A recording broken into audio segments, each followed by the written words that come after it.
Dude, I do want to note that you say that he played terrible. He was literally, statistically, the #1 opper from the event. And he did play bad versus the Mongols in Why his do last you game. love him so much, Dylan? No, I'm not targeting anybody. I'm just saying. Pat, like, how many times have we watched you open up a skin mid-game? Yeah, you're ripping it. You're ripping it. No.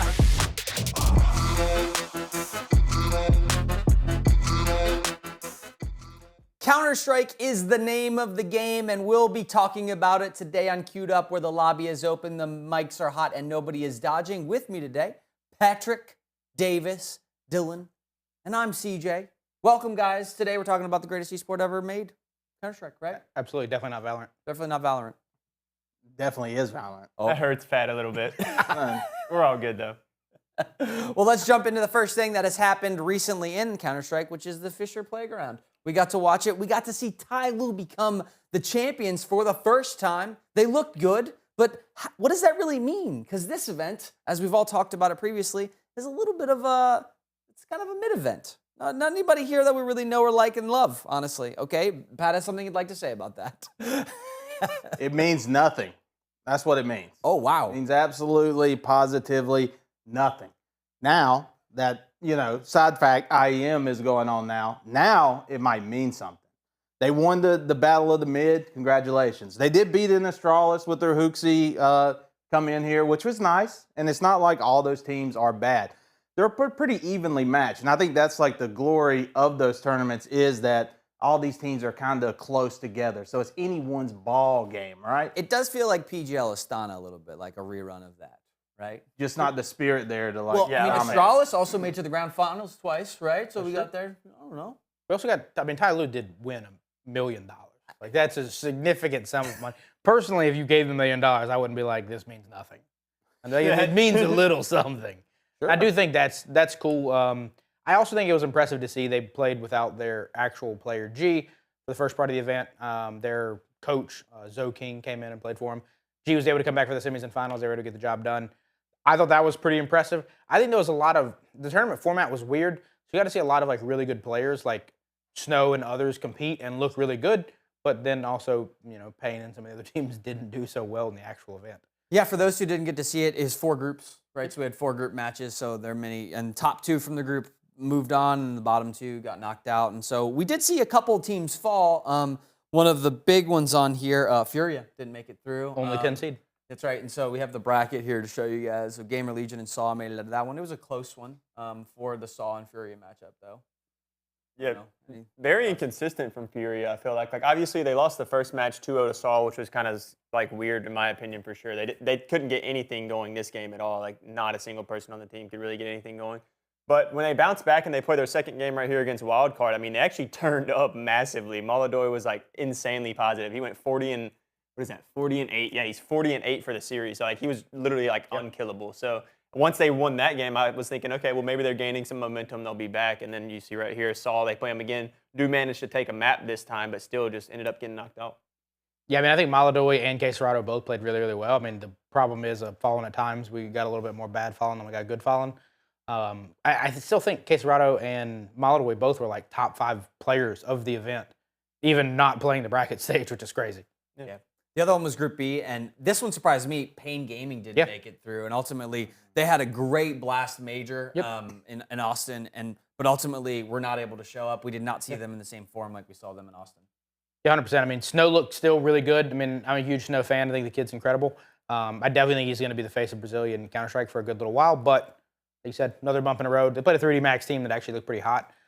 Really hard to get by, but I still think matches they should have won. Sure, and then Alin Vision Gaming in their group 2. Yeah. We saw them kind of come out of nowhere and beat a bunch of folks in stages 1, 2, and a little bit of 3 for the actual major too. So I don't know, teams to watch. Ultimately, I always have 3D Max on my eyes, and Alin Vision is kind of a new one that's popped up. But I did expect more from Payne on this one. Yeah, I expected kind of more from 3D Max. I know they ended up making it out, but I mean, a 3D Max is a team like a few weeks ago, or like maybe even a couple months ago, is a team that you would look at and be like, I mean, they're right there around like top 10 teams in the world. Like, they're pretty good performing, and definitely the last few events that they've been at, they haven't really performed the same, so kind of dropping off. But obviously, they were able to get out of this group, but still just not great from them recently. And then in Group C, 3 or C, whatever you want to call it.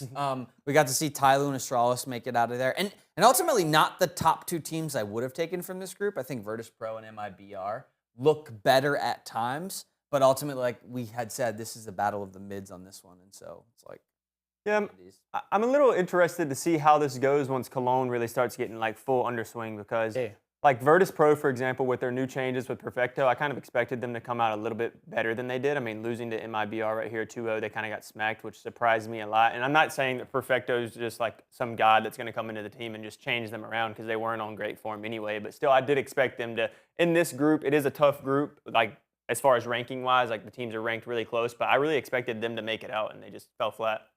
Yeah, I mean, I totally agree. It's also a good time where we get to see players like Perfecto. Then we also get to see some guys from Tyloo, like Z4KR, and those guys like start to get a little bit more of the limelight. And like, hey, this player is good. If you watch them, you're like, oh, sure, they're not playing Zywoo, they're not playing Nico, they're not playing crazy people right now, but they still look incredibly good versus their skill level of player. But you know, to Pat's earlier point, I think their skill level of players in this event, not the other event. So it is going to be interesting to see. But when we look forward to some of the IEM stuff, we can talk a little bit more about Furia's better day today. Well, I think for me, Virtus Pro gets an upgrade from the addition of the Perfecto and Electronic duo, right? Like they should perform a little bit better based off that. I mean, those guys are major winners. They have a ton of experience, but obviously this was not the first. The first one wasn't the good one for them, which is probably their best opportunity to be able to take one down, honestly.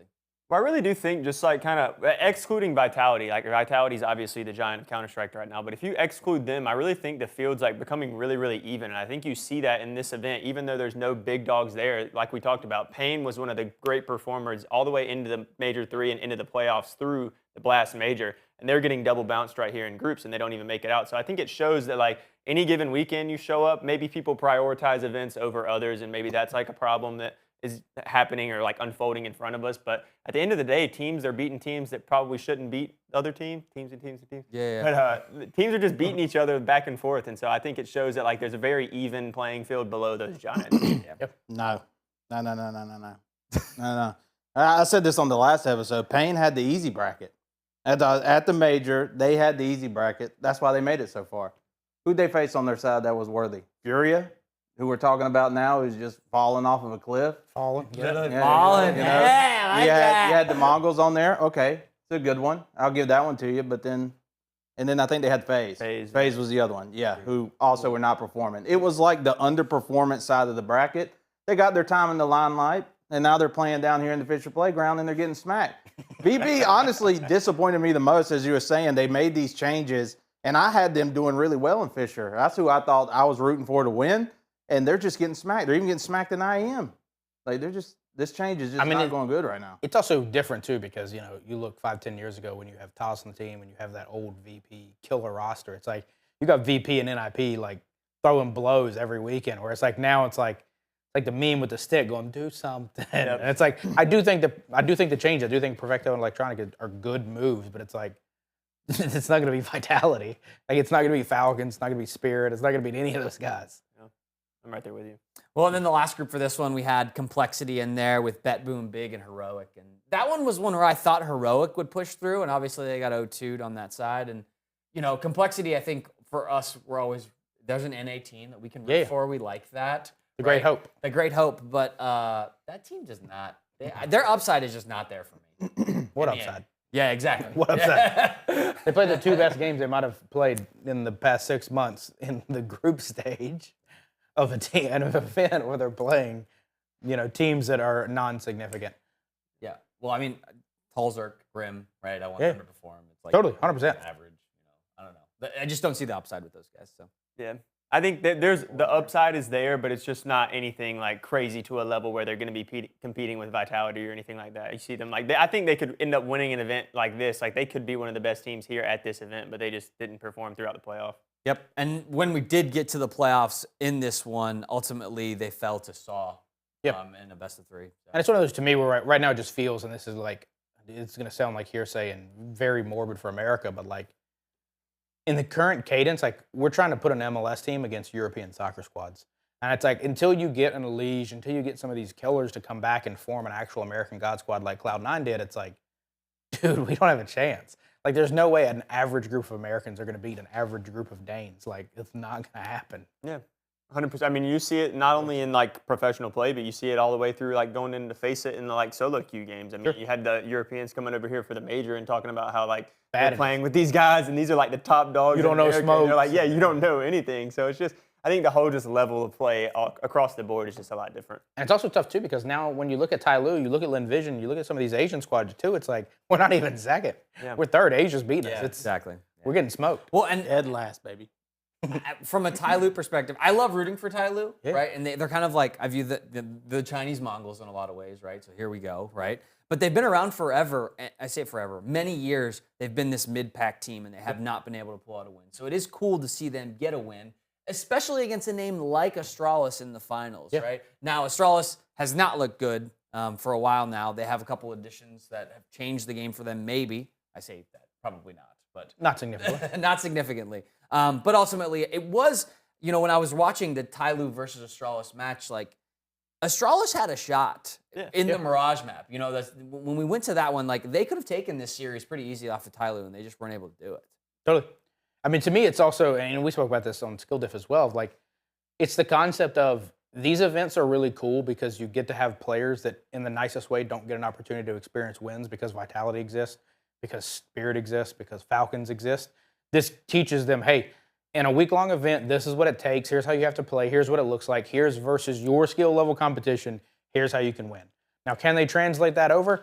I still think it's improbable. I mean, I think what we'll end up seeing is, you know, we saw an MVP performance off of the Tai Lu squad. If that player wants to be significantly competitive in the top 5, they'll probably join a top 5 team. They'll probably not do that on Tai Lu, which sucks. I mean, I like Tai Lu. I like G, like a lot of those guys. Same thing with Lin Vision. You're going to start seeing those players get the opportunity to get some of the limelight, and then they'll probably get poached by a team in the top 8, and then they actually could compete for world championships, which, as a player, that's what you want. But you also want to see the orgs naturally do it. But the days of Astralis building a localized or Na'Vi building a localized roster, it feels like it's more distant for the Asian teams right now. Agreed. Any other highlights from the playoffs? I just think it's really good for just Chinese in general. I mean, obviously, like we said, I don't think there's ever going to be a world where they're just like the top dog and just like beating everybody. But I think it's really good for the scene to see, like we said, Astralis, regardless if they're playing at their highest level or not right now, Astralis is a great name in Counter-Strike. And so, like, if you're walking down the street and you're talking to some guy that's Chinese and you're like, yeah, well, Tai Lu, they just beat Astralis in the grand final of this tournament, they might hear that and be like, dang, that's actually really sick. So I think it just overall really lifts the morale of the Chinese scene. So good for them.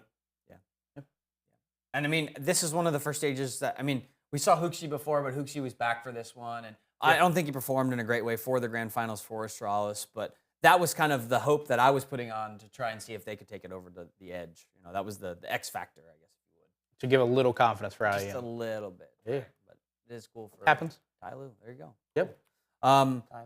Tai Lu, that's right. So let's go to the next segment. Right? We'll talk some feed. We got the feed for you. This is where we go on social media. We look for interesting topics to discuss. And Davis has the first one for us. So go ahead, Davis. Yeah, I think I've discovered actually maybe the greatest Counter-Strike player of all time. Maybe this guy's from NA too, and he can be our new hope. But I want to show you this guy right here. I saw it on X earlier today, and this guy's just absolutely frying, popping off. So we're going to see him right here with the Deagle. This is an actual, like, streak God. them. That's insane. Oh.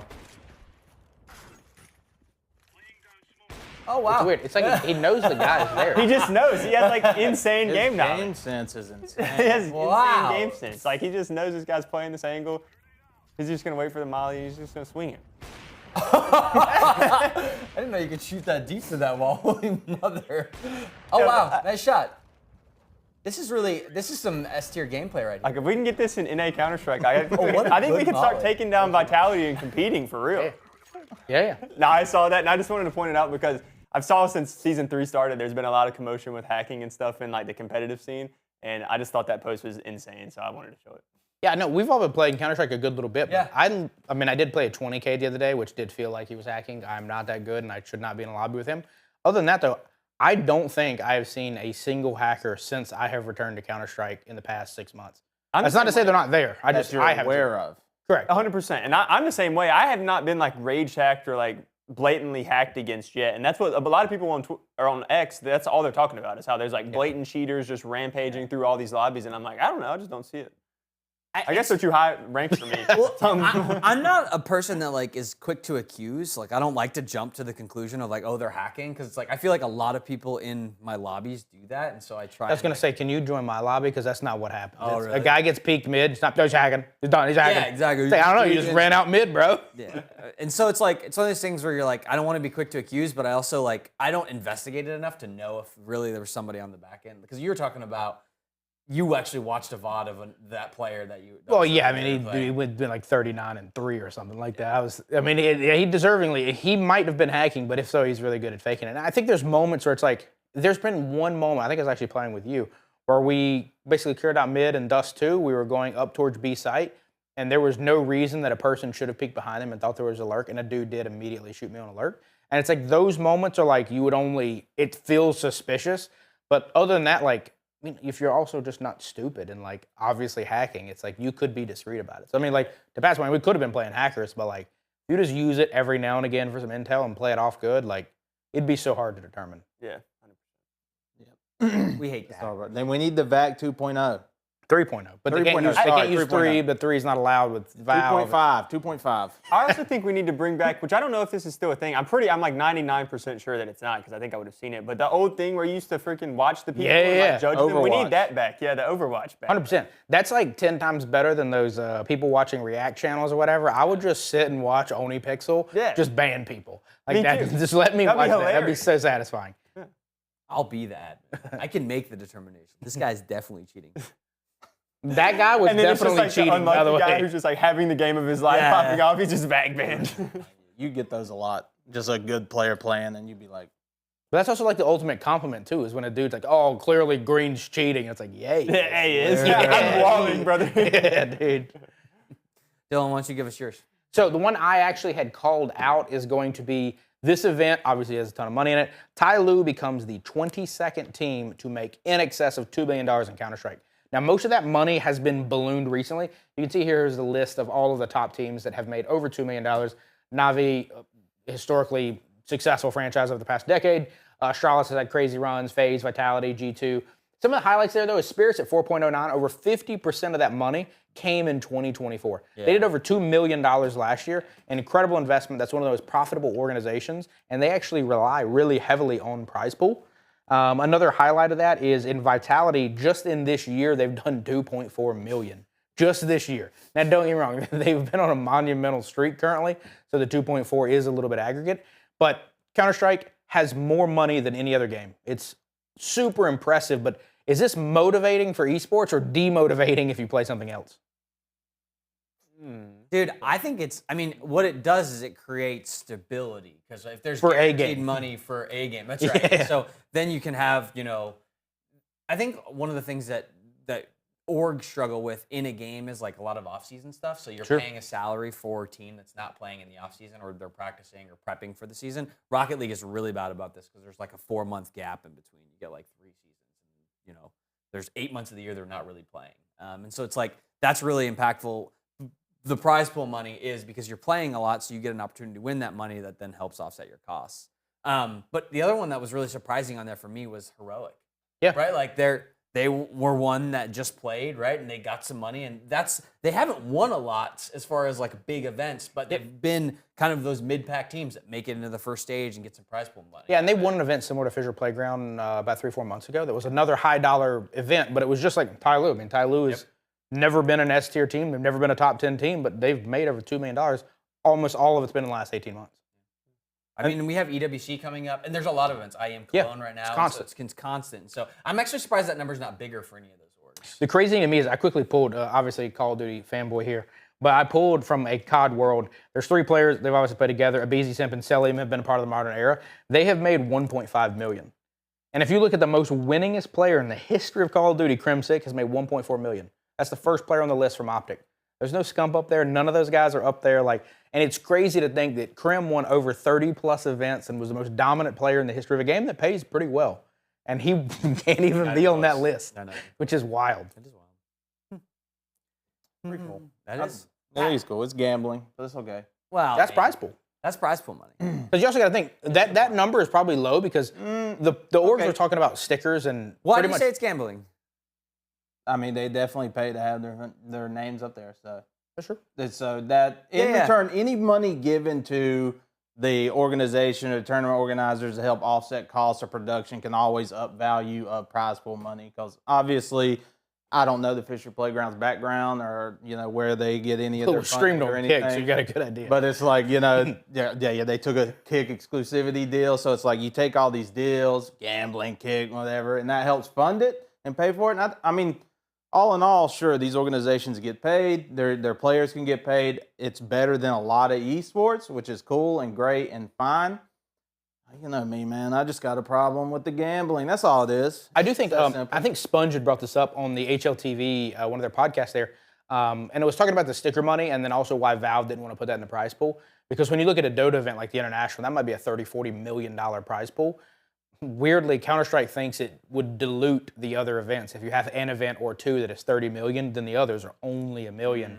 But there's so much sticker money on the backside too, because from my understanding, the players, pretty much if you make it to the bracket portion, your minimum 100K per player, in addition, just from stickers. That's only at the majors, but I mean, you gotta think, an org like Pain, an org like Mongols, like that's significant money where, you could be getting upwards of a couple million in stickers. You're right. It's from Valve, who also benefits from the gambling. That's true. That's true. It seems it's all just circles around. Hey, if it's here in 20 years, I'll take it. But we'll talk about something later that they've done. Actually, here in a couple minutes that they've done might upset that a little bit. Go ahead, give us your feed.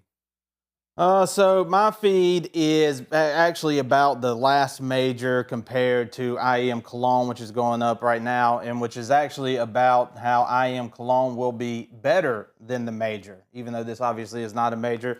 I have a post here that names a couple reasons, but we got new Falcons edition, we got new Spirit edition, we got a better format. We got bald pecs, which we won't talk too much on. Brokey's back. There's a lot of interesting things going on to make it better than the major.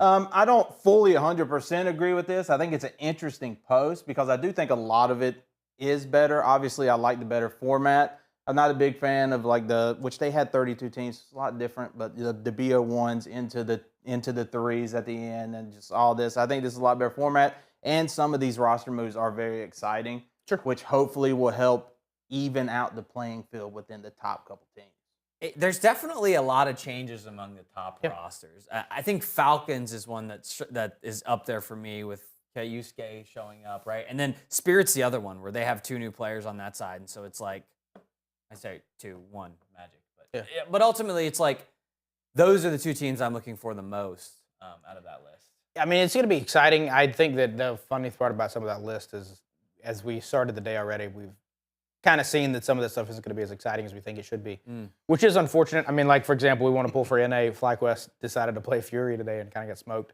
It was semi-close, but at least America had a slight chance. I think, to me, it's just going to be so hard. The format of the major sucked, in my opinion, but it was the major, man. It was incredible. Like, just visually, dude, it was. I think it was low-key like a fire major. The format was kind of but like, dude, Falcons getting knocked out in second round. You got teams going crazy, like Pain and stuff that are going deep into the easy bracket. That's lit. Dude, I love seeing the models there too. Like, the only thing I think that will literally change, it could like change anyone's mentality, is if Vitality lose. They will mentality. If Vitality lose, they did technically lose in that major. But I'm saying if they long live legacy, Vitality loses out of the tournament, that's the only thing that could change, that could flip and make this event better than that. Because the bracket is set up so that Falcons will have to play Vitality in their Group A. Their seeding for Group A in the finals.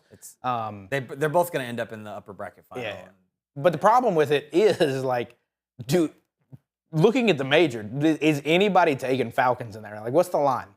Dude, it's going to be like a 10-1 line. There's no chance you're taking Falcons right now over Vitality. The only team that you might take is Mouse, who made no changes, and then Spirit, you have no idea how they're about to play.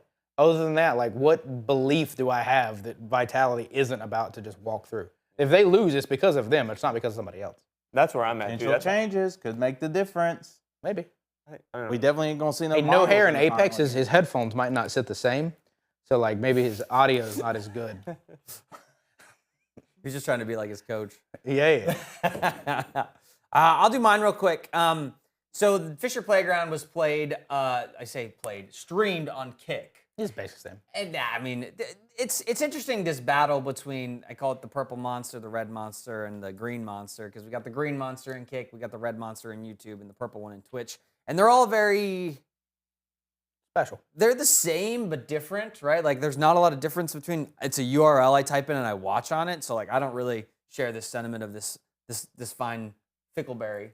But but ultimately it's like I don't care if it's on Kick or Twitch or YouTube, but I don't know. Do you guys have any strong opinions on that? Pickleberry's right, 110%. Everyone should be on YouTube. I don't care. Why? Like other platforms. Why has it got to be on the red monster? Well, not the one, green Kick's one? not even on my Apple TV, my TV streaming boxes, and all the other stuff. Two, Twitch, they're fighting themselves at this point. They're not. I don't even know what they're doing. YouTube makes it so much easier from a VOD perspective and a quality perspective, though. Because if I want to go back and watch something, it's way easier. I tried to watch a buddy play Destiny this weekend, and I couldn't even watch him because I watched like 12 ads on Twitch. First time I've been on the platform in years, and like, bro, I'm not going back. Like, I hate that thing. Yeah, I haven't used Twitch in a long time.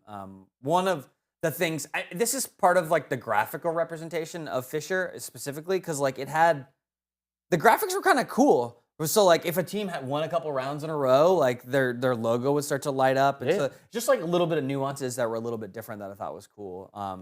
I want Esports Charts to release the numbers of viewership because, Oh, man, gosh. dude, it's not going to be good. No, it Yeah. is not. I think honestly, Kick probably hurts the viewership number a lot. But me personally, I don't really have a preference of which one it's on because at the end of the day, I feel like when I get on there and I full screen the video, like the only thing I'm seeing is the video. I don't really care how. Other than the Twitch ads, you would see those. Yeah, the ads would still come up. Once you said that too, I was like, dude, Twitch ads are insane. It's like 3 minutes every time. But I mean, I don't know. It needs to be on all of them. It's just that simple. The exclusivity just kills. I get it helps pay for some things, get that bag, get that money, but like it needs to be on all of them because I'm not.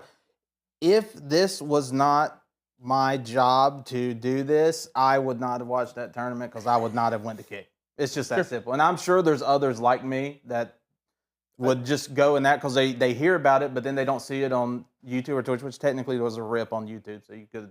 Which we actually showed here at the office. So, but I mean, it's like most people like. I'm not going to go to Kick to watch this exclusive thing. I mean, I agree. The same reason. I mean, until literally it was because my buddy was streaming on Twitch this weekend. I have not been on Twitch in years at this point. And after watching 11 ads in 90 seconds, I'm not going back to Twitch for years at this point because it is crazy. And you also have to think about different regions. YouTube is the most international platform. Like, I don't know what the streaming rights were for South America, Asia, or other places. Kick is a divisive platform. Even Twitch is a divisive platform that's not allowed in all regions. I know a lot of the numbers for Chinese streams are on their platforms, not on our platform. So at the end of the day, in my opinion, in America at least, and probably Europe, YouTube is the platform. Just stick to YouTube, bro. At least co-stream. Like, do a deal with Kick. Put Kick on the screen. I don't care. Like, that's totally fine. But, like, give me a YouTube link. We'll see. I don't know. Davis. Coming back to me on this one, and look at this. Oh, wow, man. I wasn't sure what I was going to say about this because I don't know what the announcement's going to be. Obviously, we're still waiting for that to happen on the 25th. But I just had to show this because Apex is bald. And who's calling his phone? We don't know. Hopefully He they looks don't. like that guy from Prison Break. Yeah, he does. Michael Schofield. Yeah. He does look like him. The fact that you pulled that That's out is crazy. I mean, Prison Break's actually like my favorite show of all time. a good show. Well, that's wild. That's who he looks like. I'm hoping that it offsets his ability to IGL or something like that. And I think Apex is a great dude. He's far and away the coolest person on that team. Not close. How dare you challenge Robs like that, bro? Robs Mezzy is next, and that's. I think Robs is a fine guy. He goes down. Robs is a grinder, but He cool is. guy. Cool guy. No, he's not a No, I think the ball thing is cool. It's also cool that he stuck to his guns. Like, Apex has just proven yet again that he is the type of dude that if he says he's going to do something, the man does it. Like, he stands on business every day. There you go. Dylan, what's yours? My next one is actually Simple, weirdly enough, dissing himself. He was playing with JL. Honestly, one of the cooler streams that happened yesterday, I believe. But he basically said, like, why the hell FaZe pay for me? They saw I'm not that good. I made mistakes in practice. I played badly in the playoffs in Austin. And, like, it's a cool arc to see Simple being so 100 with everybody. Him and JL last night, like I said, were building their dream roster and, like, talking about that stuff. And you could see it was kind of like, it almost was foretelling of, like, the old dudes around the fire that probably don't have it anymore. I still think Simple is probably a top 50 player, if not a top 25 player, but he's definitely not a top 2 player anymore. And it's cool to see that I think he's realizing that. I just hope that he locks in on the grind. That's my biggest takeaway, because also in the stream, it's like he literally was drinking a beer the other night, set his beer down, ripped a 4K with a deagle and almost got the clutch, but it's like, we're back to bootstrings. Come on, man. Let's lock in. Pat, you look like you were S1mple. upset when he said S1mple was, I wouldn't put S1mple self-aware. in the top 50. I mean, I think it's fine that he's self-aware, but I think like this move that S1mple did for going on the phase for the Dallas and for the major or whatever, I think was just a tarnish to his legacy of his name. Sure. I think if this is what he wanted to do, if he wanted to get back into Counter-Strike and playing competitively, this was not the route to go. You're going to jump straight into a major S-tier. pretty much with a team when you've been playing Face It maybe in some regular Counter-Strike, but like that doesn't mean anything. He's been out the game. He comes in and he performs terrible. And I'm glad he's self-reflecting, but the self-reflecting then has to turn into either I'm going to stay retired or I'm going to get back to my status. Because right now I put him maybe in the top 100. I do want There's a bunch of people. Dude, I do way want to better note than him. that you say that he played terrible. He was literally, statistically, the #1 opper from the event. And he did play bad versus the Mongols in his Why last do you game. love him so much, Dylan? He didn't play that bad. He didn't play that bad. He played bad in one series. Yeah, at the very end Which, of the event, don't get me he wrong, played it bad. eliminated their team. I'm not denying that. But he did not play bad before dude, to that. get there, dude, he actually played pretty lights out. And that's why it's like, if I think of top 50 players. We call that lights out nowadays.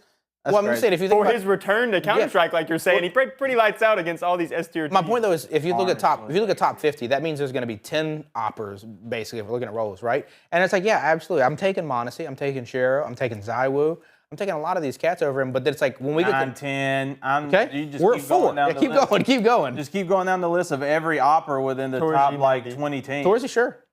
And that's where it's like, I think that at some point, it's like you get to the point at about 7, 8, or 9 and being like, S1mple. and it's one of those where like, again, if I had to depend on him for a whole tournament, I'm not sure it's him. But if I had to depend on him for a round, it's like, yo, for 8, even 9, for a 10, round. I'd probably pick him up.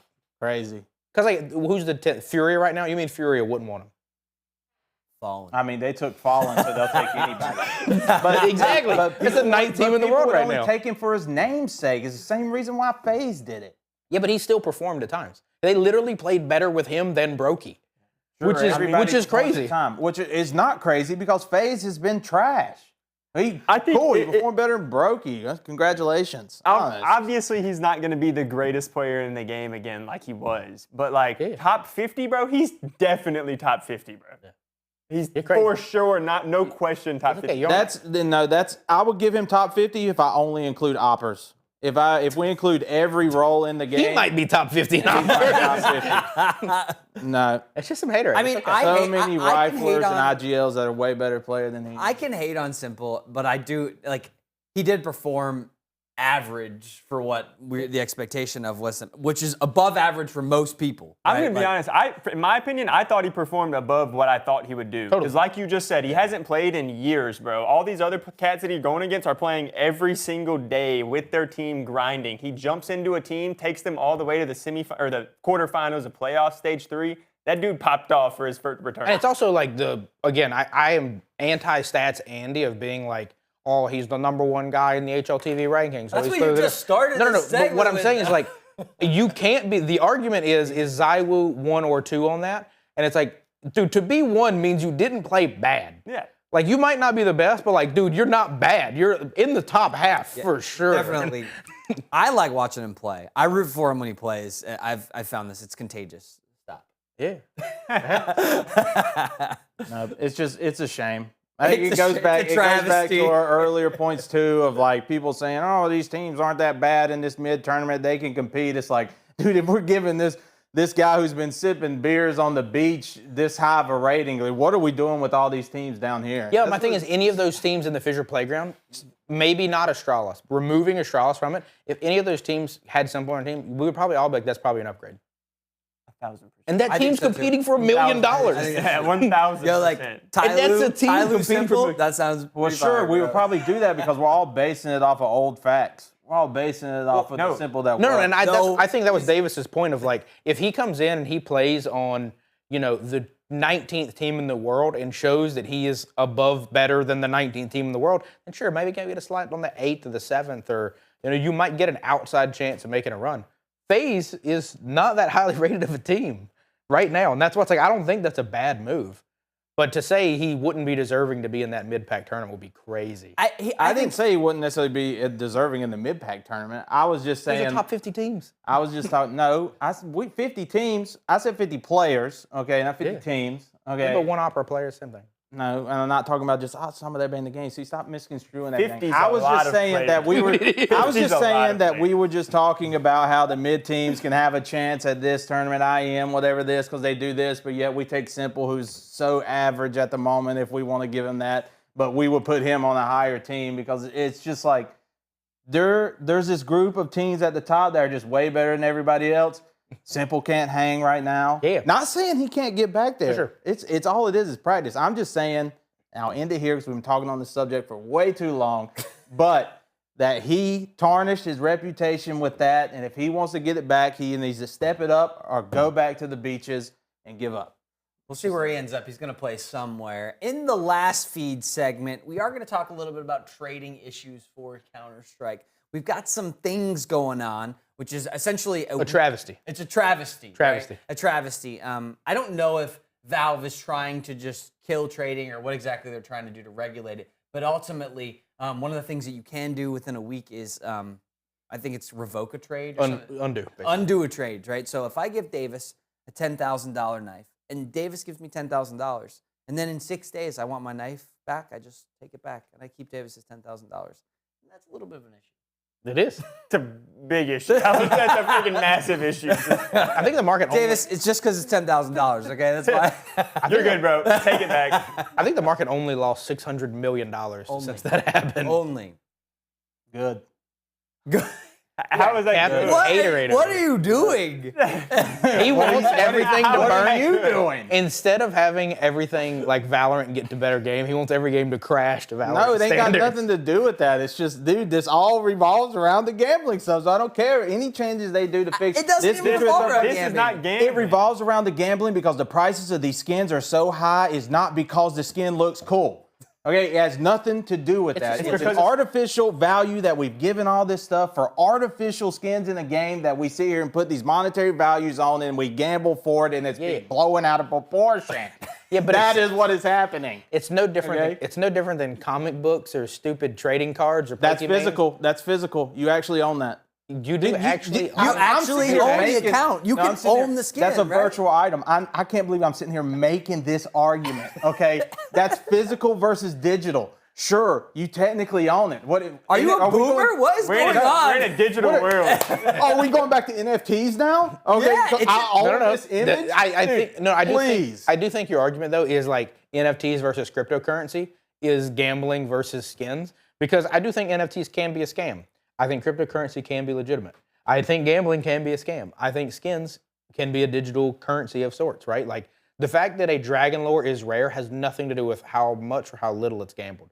It's rare. People have Ooga Booga brains and Ooga Booga. Thing rare, I want rare thing. Shiny rare thing, my thing. I don't disagree, but getting rid of third-party sites for trading and all this because of things like that can happen now, like somebody pays real money for a skin or whatever, that don't hurt my feelings. It don't hurt my feelings that the skin market went down $600 million or whatever. That's my it is, bank account. because I'm not somebody who would invest in virtual skins. It's Still targeted. not my forte. No, I'm not targeting anybody. I'm just saying. Pat, like, how many that's- times have we watched you open up a skin mid-game? Yeah, you ripping it.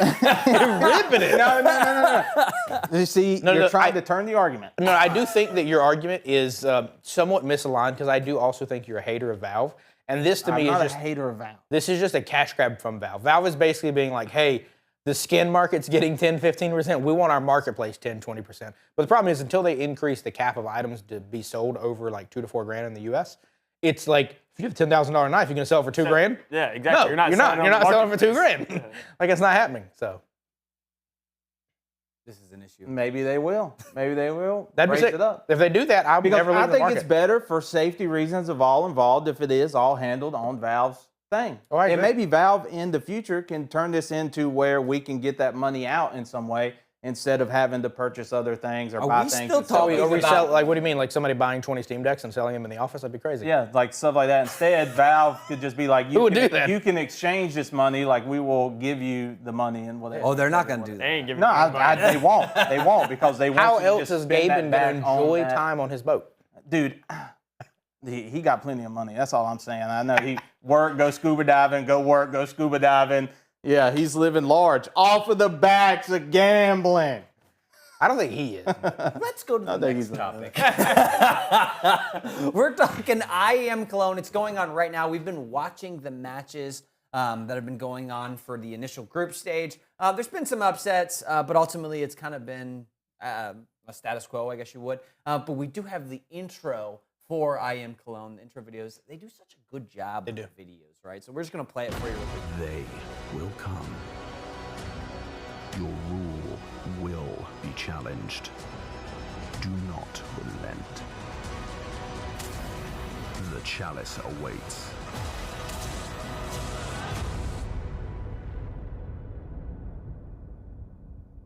Boom. The cathedral is dropping right now. Nico is going to win. I think that video tells us that Falcons are going to win the whole event. And so there's my mic drop. I'm leaving. Have a good day. What if they don't even make it out of the group? Dude, I will be sad. I wouldn't be surprised. I really want the Falcons to win. I really want somebody to beat Vitality, and if anybody's going to do it, I want it to be the Falcons. Yeah, my thing is money bags. Yeah, that's true. He's got. I don't care. I just like. He likes Saudi. I just like Nico. I'm a Nico fan. I'm a Mondesi fan. I like it. Yeah, I'm a Mondesi fan. I want to see that happen. Yeah. I think Mondesi's fine. I'm curious. Fine? I mean, You I think love S1mple No. to death, and you think Mondesi is fine. I think he's cool, dude. He's just. My point was going to be more of the problem I have with that current team, obviously, is a degree of what Pat said. It's Moneyball. But then the other side is you have a player that you have brought up to arguably one of the 3 best teams in the world who has never played versus professionals.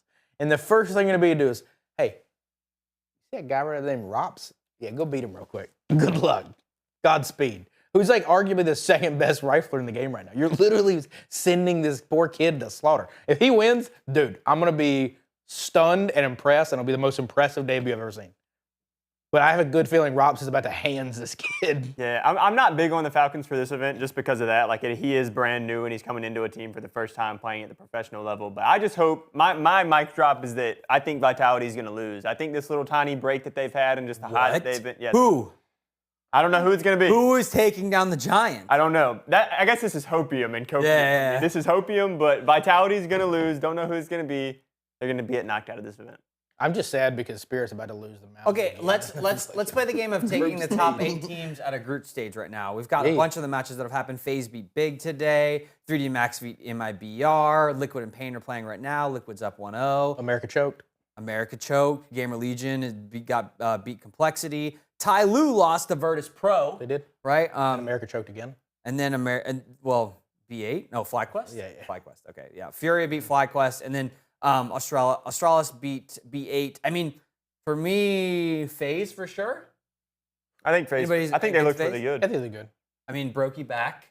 Brokey not great back, though. bro. I need to see a little bit more from FaZe before any judgments are made. But as said before a million times, is that FaZe on paper is good team.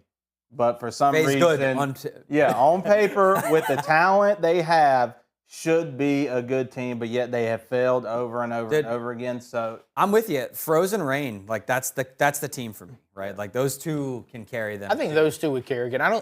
Kerrigan has so much hate. I don't know why everybody hates this dude. Like he is, in my opinion, top 5 all-time IGLs.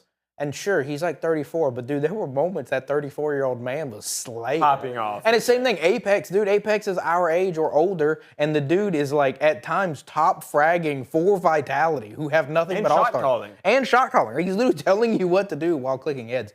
So like, to me, and I think we saw this at the end of the major, they basically said, Kerrigan was like, I'm going to talk to ownership and we'll make a decision because it is his team. It is him and FaZe. He is FaZe at this point. Well, but I don't think Frozen and Rain are the problem either. It's so surprising they took Brokey back though. Yeah. I don't necessarily see that one. I mean, maybe there's no better opera on the market, and they're saying, hey, we just Dexter? give him a.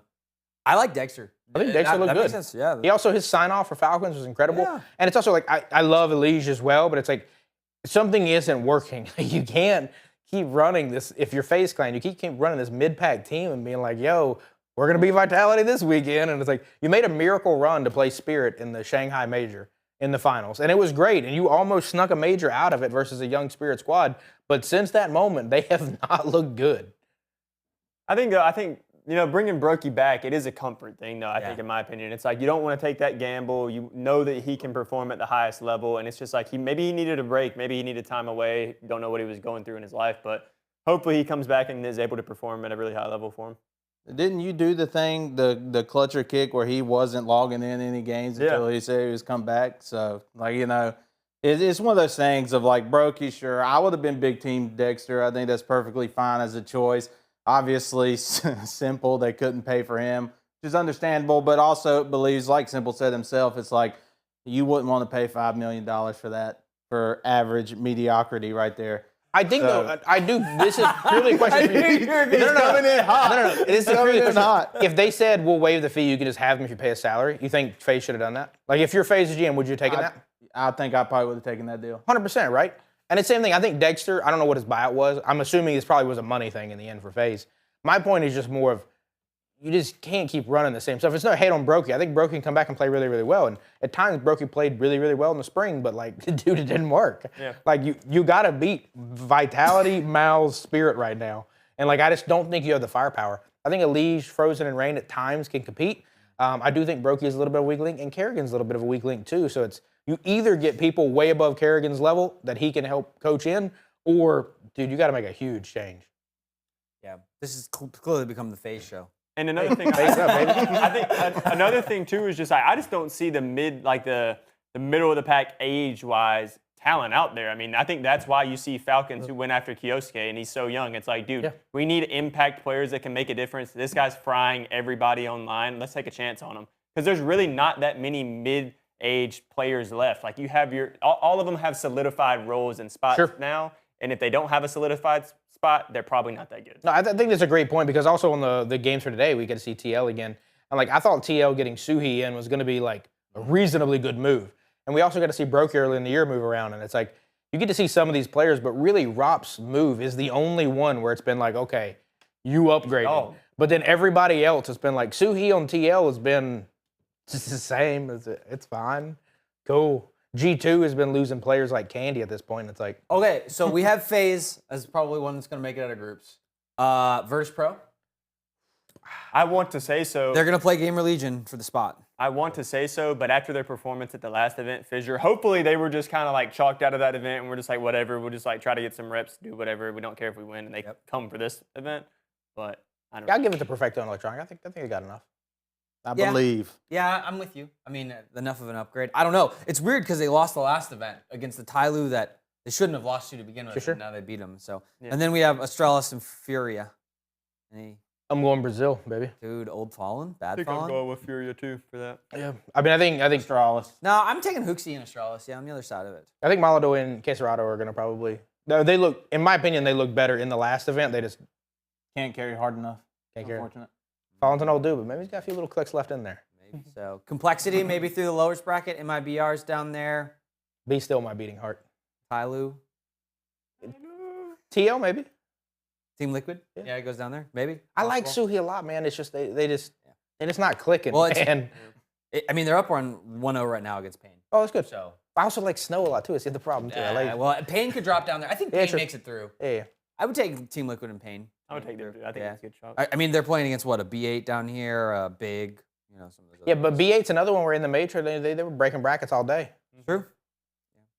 You never know with those teams who's going to show up and really arrive in that moment in the play-in phase. Yeah. And then let's look at groups. So we got Group A and Group B. We've got in A, I would say this one's a little bit scary. We've got Team Vitality. Yep. A broken G2 with 2 new players that we don't really know that well. So we'll find out if that's going to do anything. And then we've got Team Falcons and Mongols, which is kind of a banger. That's going to be a banger. Yeah, for sure. And then the bottom side of this, Mouse, Na'Vi, Aurora, and Team Spirit. Yeah, I mean, I think. Holy cow. I know, right? Like, if I'm Mouse, I'm like, yo, this is free. Yeah. Well, yeah, so I was gonna say, on one side of the bracket, you have the Mongols versus Vitality, most probably again. Yep. Because I just can't imagine your Falcons, your first game with your new prodigious 17, 18-year-old kid. It's going to be against the Mongols, who are a no-joke team. Like, they just came off their best finals run ever, their best major result ever, the best major result ever for Asia. And it's like that's who you get first round. Yeah. I'm like, don't get me wrong, they can be up and down at times, but you have to, if you win that, then you have to play Vitality. Like, that's crazy. Yeah. I still think there's a good chance they make it through, but it's going to be a coin flip. They're going to have to beat Mongols 1 of 2 times. That's a gauntlet. The top is going to be a gauntlet for who comes out. Vitality's dang near a guarantee, but the other teams, they're all like anybody can beat anybody. Yeah. It's going to be a Vitality's Mouse finals. Well, I was going to say, on the other side of the bracket, I actually think this does help Spirit a good little bit in a weird way, and that's because they're probably going to play Mouse. They're probably going to get hands by Mouse. Yep. But there's a reality to where as long as they don't get Vitality on the other pool for the bracket, they won't have to play Mouse. So you're at least not going to play Mouse in the first round. So you at least, and I think if they get some momentum, I think they got a chance. They also have a new player who you're going to have to figure out pretty quickly. And in the span of a couple short series, you're going to play your now arch nemesis Mouse, who you cannot beat. But we'll get to see if the upgrade's worth it very quickly. And at least Wei has a little bit of experience now from Namiga and coming over a little bit different than Kiosuke. But we'll see if he performs as well. Totally. What else you got? I don't know. What else is on here? Playoffs. I mean, we kind of talked. Playoffs? That's it. Yeah. That's it. We've talked about it all. We've done all the Counter-Strike things. We've talked about all the things. Heck yeah. All right, who we think is going to win? IEM Cologne. Dude, Mal's got a free trip to the finals, in my opinion. And it's either going to be a Vitality or a Mongols beat them. You could end up with a Spirit on the other side, but I don't think Spirit or Mongols. You want the realistic answer? What's your realistic pick versus your copium pick? Vitality is the realistic pick. Yeah. Copium pick would be probably the Falcons. Will be my copium pick. God, that's a terrible copium pick. What'd you I bet? think I'm in the same exact boat. I think Vitality would be my realistic. Falcons would be my hope. Give me something better. Mouse Give me in the something better. finals. Give me something better.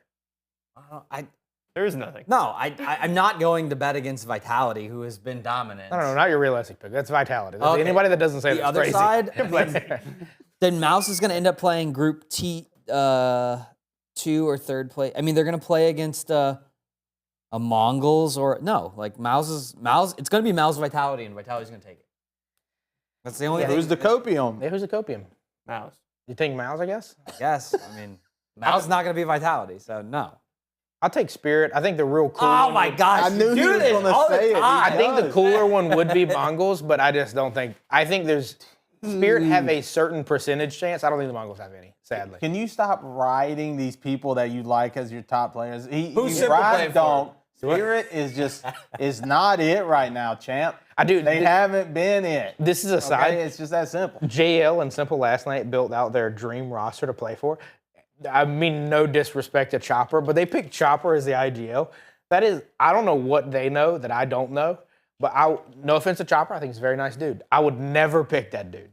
There's like probably 10 IGLs I would pick before Chopper. That is crazy to me. Whatever, man. Spirit. We are the FaZe love show, the Simple love show, and the Chopper hate show, ultimately and queued up today. I like Chopper. What is this? Well, we hope that your bracket predictions go as well as this has gone. We're excited to see another episode of Counter-Strike coming up soon. We'll be covering some Esports World Cup stuff coming up and other pieces in the Counter-Strike world. But thanks for joining us here today. Davis has Is he going to be in a clown suit? Because he did lose the major pick. That's true. You and Seth both owe the clown suit stuff going on. So we'll figure it out. Which he picked Vitality and Falcons as his pick'em. So now we know that's not right? That's how it works. Wrong. That's true. We'll see you next episode on the Clown Show. Have a good one.